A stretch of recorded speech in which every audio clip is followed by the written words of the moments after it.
اور ہم سندھ میں بھی یہی پروگرام جو ہے صحت کارڈ کا یہ لانا چاہتے ہیں. باقی جو پنجاب میں خیبر پختونخوا میں اس پروگرام کے اوپر عمل درآمد ہو رہا ہے اور ہم صحافیوں کو ایک خصوصی پیکج کے تحت صحت کارڈ میں لا رہے ہیں جہاں پہ وہ 10 لاکھ روپے تک کا جو علاج ہے وہ مفت حاصل کر سکیں گے اپنے لیے اور اپنے خاندان کے لیے. اور ہم سندھ کے عوام کو بھی یہی سہولت جو ہے وہ لانا چاہتے ہیں اور ہم چاہتے ہیں کہ جو چیف منسٹر صاحب ہیں وہ اس معاملے کے اوپر غور کریں اور ہمارا جو ہے وہ ہاتھ بٹائیں. اس کے علاوہ ہم نے جو تمام جو پرنٹ میڈیا کا اور جو الیکٹرانک میڈیا کا ایڈورٹیزمنٹ کے ایشوز تھے ان کو ریزالو کرنے کی طرف ہم بڑھ رہے ہیں. اور اس کے بعد اب زیادہ تر جگہوں کے اوپر جو ہمارے کارکن صحافیوں کی تنخواہیں ہیں ان کا مسئلہ نہیں ہونا چاہیے. اور بی بی اے کے ساتھ بھی اور APNS کے ساتھ بھی میں نے یہ معاملہ اٹھایا ہے کہ اب یہ جو آپ کی تنخواہوں کا ایشوز ہیں یہ اس کو ریزالو کرنا ضروری ہے اور اس کو آپ ریزالو کریں. اور جہاں پہ نہیں ریزالو ہوگا وہاں پہ بھی ہم مالکان کی بھی اور کارکن صحافیوں کی بھی مدد کریں گے کہ وہ اس مسئلے کو اوپر جو ہے وہ آگے بڑھ سکیں. کیونکہ ہمارے ہاں جس قسم کی اس وقت ہم نے دیکھا ہے کہ سچویشن ہوئی ہے اس میں جو ہماری تنخواہ دار طبقہ ہے اس کے اوپر دباؤ آیا ہے اور اس دباؤ کو کم ہم کرنے کے لیے پوری کوشش کر رہے ہیں. ابھی بھی آپ دیکھیے کہ جو رمضان پیکج ہے رمضان کے اوپر حالانکہ بہت خیال تھا کہ رمضان آئے گا تو مہنگائی کی نئی لہر آئے گی, لیکن اللہ کا شکر ہے کہ رمضان کے بعد جو قیمتوں میں جو کل محکمہ شماریات نے اپنا جو اناؤنس کیا ہے اس وقت مہنگائی کی ریشو تو اس میں کمی آئی ہے, بجائے بڑھنے کے اس میں کمی آئی ہے. تو کافی طویل عرصے کے بعد ہم دیکھ رہے ہیں کہ ایک استحکام نظر آ رہا ہے پاکستان کی معیشت میں. اور اس معیشت کے استحکام کو رواں دواں رکھنے کے لیے ضروری ہے کہ ہم ایک چیپ پالیٹکس میں نہ پڑیں. چھوٹے ایشوز جو ہیں وہ ہوتے ہیں ان میں ہم نہ پڑیں. فار ایگزامپل جس طریقے سے ہم نے دیکھا کہ یہ جو کالعدم جو تحریک تھی لبیک اس کے اوپر ہم نے معاملے کو جس طریقے سے سلجھایا اس کے نتیجے میں ایک طرف سیاسی استحکام واپس آیا ہے, دوسری طرف لوگوں کی جان اور مال کی جو حفاظت ہے وہ ہو سکی ہے اور ریاست نے اپنے ریٹ کو بھی کمپرومائز نہیں کیا. اپوزیشن پارٹیز کو چاہیے کہ اس کے اوپر کوئی سیاست جو ہے وہ نہ کریں اور پاکستان کے استحکام کے لیے سنجیدگی سے اس معاملے کے اوپر آگے بڑھیں. اور ہم اس وقت سیاست میں کوئی بہت تلخی جو ہے وہ پاکستان کے مفاد میں نہیں ہے. ہم سیاست میں تلخیوں کو کم کرنا چاہتے ہیں. ہم نے اپنا جو الیکٹورل ریفارمز کا پروسیس جو ہے وہ الیکٹورل اصلاحات کی انتخابی اصلاحات کی جو ہم نے تجاویز اپنی ہیں وہ اسمبلی میں رکھ دی ہیں. ہم چاہتے ہیں کہ اپوزیشن کو ان انتخابی اصلاحات کو وہ دیکھے اور اگر وہ ان انتخابی اصلاحات سے مطمئن نہیں ہیں تو اپنی انتخابی اصلاحات لے کے آئے. ہم ان کو بھی چلانے کے لیے تیار ہیں, ان کو بھی دیکھنے کے لیے تیار ہیں. پرائم منسٹر صاحب نے اسپیکر صاحب کو خط لکھا, اسپیکر صاحب نے اپوزیشن کو خط لکھا. اس کے ساتھ ساتھ جو دوسرا معاملات ہیں چاہے وہ جوڈیشل ریفارمز کی بات ہے چاہے وہ کرمنل جسٹس سسٹم ریفارمز کی بات ہے, ہم اس کے اوپر کھلے دل کے ساتھ اپوزیشن کے ساتھ بیٹھ کے ان کو آگے چلانا چاہتے ہیں. لیکن اگر آپ بچوں جیسی حرکتیں کریں گے جیسے ہم نے آخری اسمبلی سیشن میں دیکھا کہ شاہد خاقان عباسی صاحب جو ملک کے وزیر اعظم رہ چکے ہیں جس طریقے سے انہوں نے اسپیکر کے ساتھ جو رویہ اختیار کیا, اس کے بعد جس طریقے سے رانا ثناء اللہ صاحب جو رویہ اختیار کر رہے ہیں یا جو اس وقت خصوصاً PMLN کے لوگ رویہ اختیار کر رہے ہیں تو لگتا یوں ہے کہ وہ سیاست کو تلخ رکھنا چاہتے ہیں. ہم تو سیاست کو ایک اس طرح سے لے کے چلنا چاہتے ہیں جو آئین اور قانون کے مطابق ہے. اگر آپ اپنے مقدمات کو شہباز شریف صاحب جو ہیں وہ اپنا کیس لڑے ہیں, ان کو ضمانت ہوئی ہے, اب وہ ضمانت کی جو وجوہات ہیں ہم اس سے ایگری نہیں کرتے کیونکہ دیکھیے شہباز شریف صاحب کے اوپر جو کیسز تھے وہ زبانی ایویڈنس کے اوپر تو بنے نہیں ہیں. $15 ملین کی جو ان کی رقم ہے جو باہر گئی اور پھر وہ بینکنگ سسٹم کے ذریعے واپس آئی, کسی کا کوئی اورل ایویڈنس تو ہے نہیں. سو بجائے اس کے کہ وہ کیسز کے فیصلے ہوں وہ کیسز جو ہیں وہ لمبے جا رہے ہیں اور ان میں ضمانتیں ہو رہی ہیں. تو میں یہ سمجھتا ہوں کہ جو اس طرح کے مقدمات جو ہیں ان کا ہونا چاہیے, لیکن اس کا مطلب یہ نہیں ہے کہ ہم اس کو جو ہے وہ ہم عدالتوں کے سامنے عدالتوں کے اوپر ہی حملے کر دیں. سو ہم آئین اور قانون کو بالا تر سمجھتے ہیں اور اس کے ساتھ جو ہے وہ ہم آگے چل رہے ہیں، اور یہی جو ہے ہم سندھ حکومت کے ساتھ بھی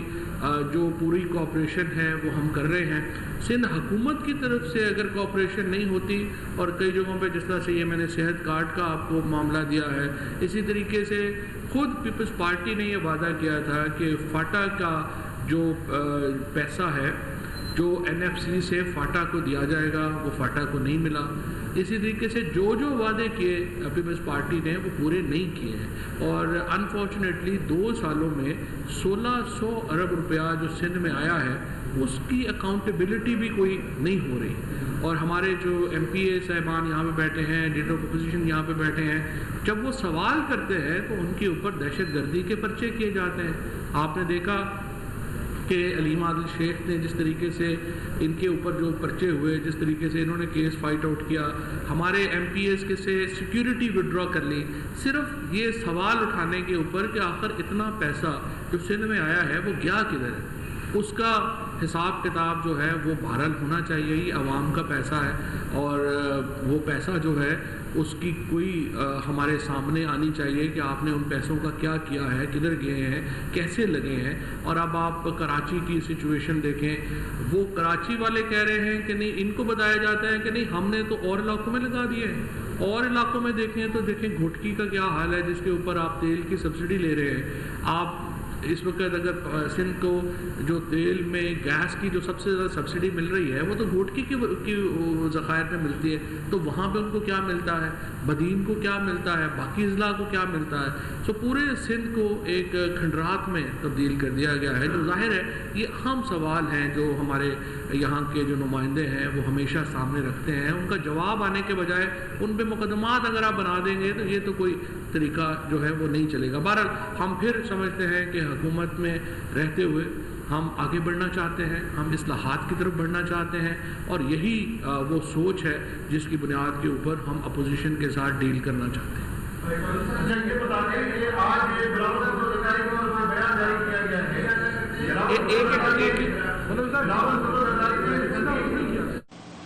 جہاں مجھے کراچی کے عوام کے پاس جا کر